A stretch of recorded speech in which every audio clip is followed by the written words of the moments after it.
Hey, everybody. Welcome to the channel here, to my personal channel. And today we're going to be talking about my autoimmune diagnosis. So, recently I've been diagnosed with an autoimmune disease.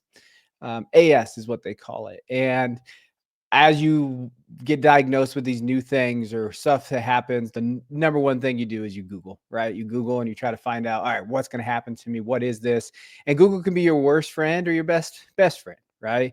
And to me, it was a worst enemy type deal where you start Googling things and you start really getting concerned about what could happen, right? And then as you go through your journey, the more you find is the doom and gloom part of it, or you get some positive uplifting stories. But what I found is like there was really nothing on the journey that I was going on. And I know there's plenty of people in my same shoes. So what I kind of want to do with this channel, it's very just personal, just kind of detailing my journey as I progress through this new diagnosis. And maybe it connects with you guys. And I'm going to kind of go through what that happened to me, maybe the symptoms that I had, what we plan in terms of like, what's next, what's our treatment options I'm going to have, and just going to walk you guys through the journey as well. And one thing I did start is a Discord.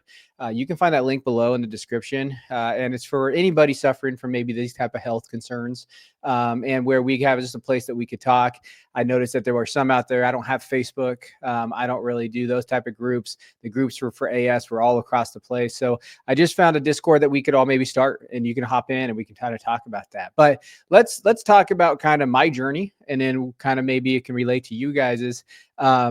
Before this diagnosis, I've had pain for multiple years. And it seems like that's pretty common among us out there that have AS, or just have some type of autoimmune. So I've had right flank pain for years. I'm 36 now. I probably had right flank pain in high school.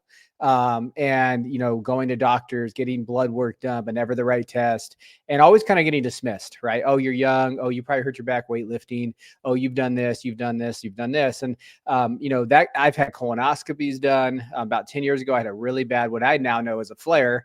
And 10 years ago, colonoscopies done, CT scans done. I've had tons of blood work done. I had all of these things done, and they always just came back, well, you have inflammation. But no one ever really helped me. No one ever told me, hey, you should go see a rheumatologist. You should go see this kind of specialist. I was just kind of passed around for years. And then slowly started having like random back and joint aches. And really over time, though, I was someone who's very active and does sports and has 3 kids and really tries to, play with them. Over time, I just figured, hey, that's just part of getting old. That's just the reality, right? As I'm in my mid 30s, waking up sore is a very common thing for a lot of people. So I kind of brush it off. My biggest symptom that I had for years is gut issues, though. Really stomach issues. I had really no clear cause. I had heartburn, GERD. I had like I said, I saw a GI specialist. We had endoscopies done. I had colonoscopies done.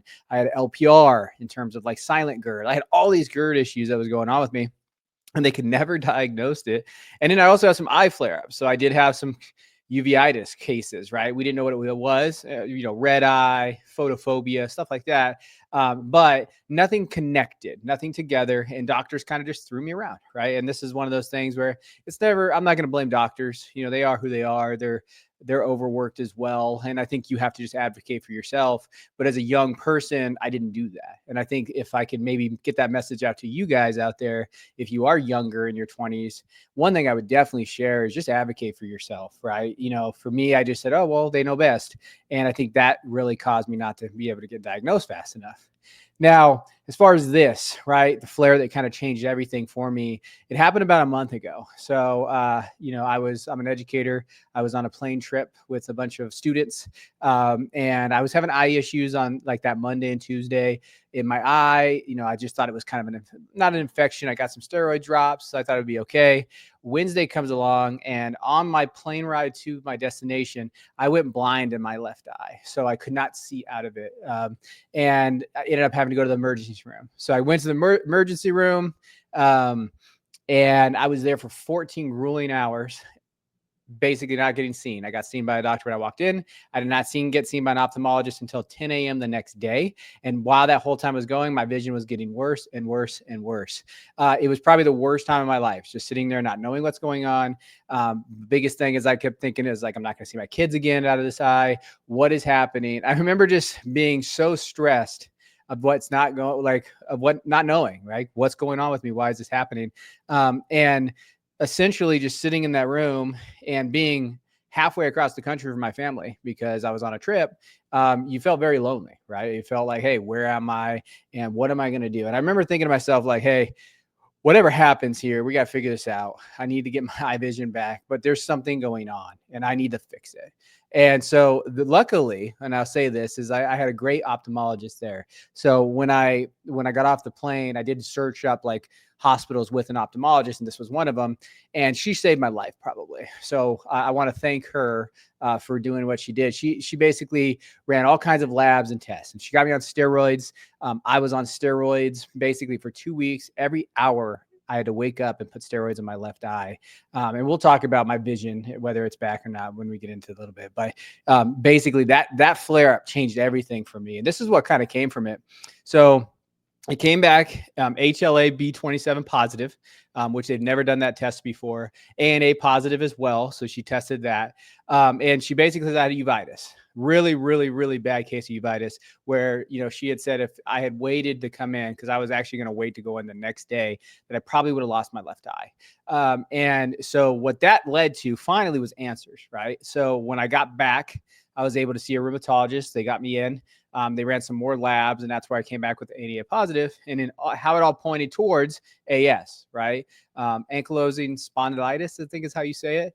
And essentially, basically, hey, you got some pain in your joints. My rheumatologist talked to me, and she's like, hey, we're going to get you on prednisone. So I took prednisone. I was taking drops and 40 milligrams. And I'll tell you what, the prednisone messed me up. A lot of side effects from the prednisone, especially my stomach. A lot of stomach issues there. I already have stomach problems. So that's been really hard. We're tapering now after this last month. Then I went in for an MRI, showed a lot of inflammation. So that's kind of where I was at with my diagnosis and what they've done from a lab's perspective. But I think the one thing that I just thinking of is like, hey, I have a diagnosis. I know what's kind of wrong with me. Now what's next, right? And this is where this video kind of leads me to is, the fear of treatment, because really she had talked to me. I have been misdiagnosed for decades, essentially, right? These flares have been going on in my body for over 10 years at least. So she talked to me about, hey, when you're looking at steroids, it's not sustainable. Like you have the side effects, the fatigue, and it's not going to calm you down your inflammation enough. And so really she talked to me about biologics, right? Humira, I think is how you say it. And so she had said, hey, there are side effects, but you are a perfect case for this.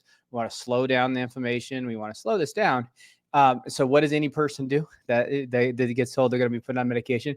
We Google it. And let me tell you, friends, Mr. Google is not your friend if you want to go through side effects of what this drug is. So there's a lot of different side effects on there. I think the big one that everybody's always going to stare at is cancer, right? And so, but you dive deeper into it, you find the studies, and I found a bunch of studies, right? But it doesn't matter because even if it says 1 out of a million, you always think you're going to be that one. And that's my problem with health anxiety. I definitely have struggled with health anxiety for my whole life. And I think part of it is because I've had these issues, but no one's ever been able to figure it out, right? It's like a combination of everything. I don't know if that relates to anybody out there, but I just want to share that as well. So, Humira is one of those drugs out there. It's basically going to be a biologic, and it's going to shut down kind of parts of my immune system. And it's going to really go into, okay, is this going to fix me, right? It's not fixing, but it's going to slow down or give me my life back there. So, I've been talking with my wife about this as I have 3 young kids, and I've been talking about it, and it's been a very tough process, right? It's been one of those things like, do I start this? Do I don't?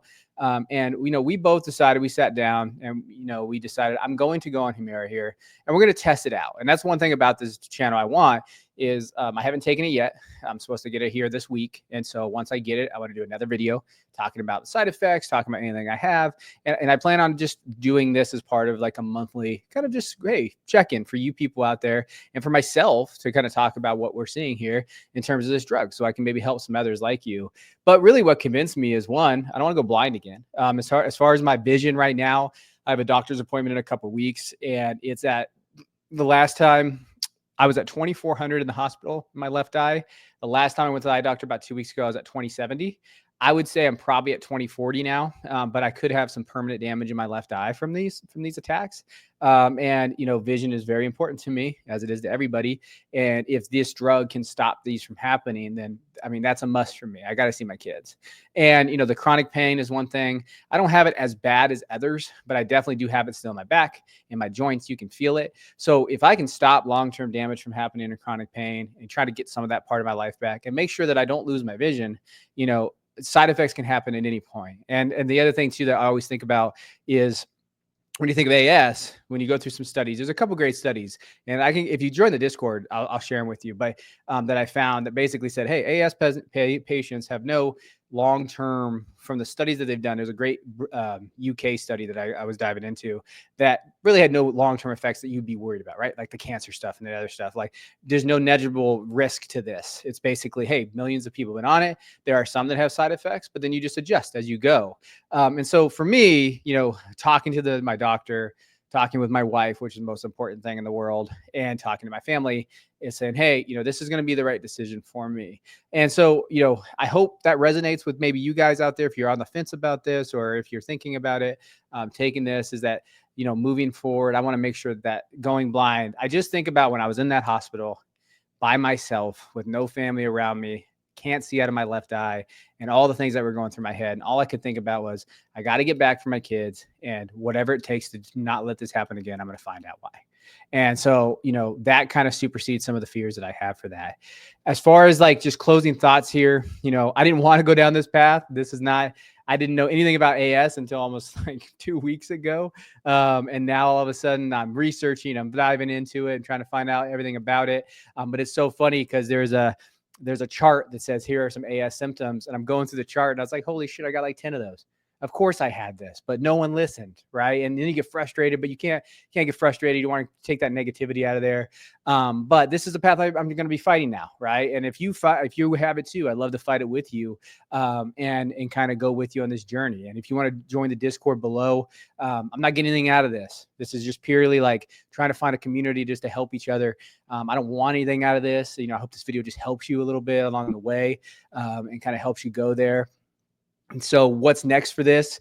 I'll probably post in about a month ish, and just talk about my journey with the Humira, what it looks like, what affects it. Once I get it this week, kind of talk to you about that. But I would love to kind of join the journey in our Discord and talk about it and just go from there. So hope this video helps. I hope this video kind of talks about kind of like my decision into this, into kind of this, biologic, what that looks like, what symptoms I had to get diagnosed, what that looks like. And if you want to drop some comments in here, I could definitely comment with you guys and kind of talk you through it. So I appreciate you guys. I hope anybody that's going through this, I'm sorry that you're going through this. I feel your pain, but just know you're not alone, and we're here to help each other.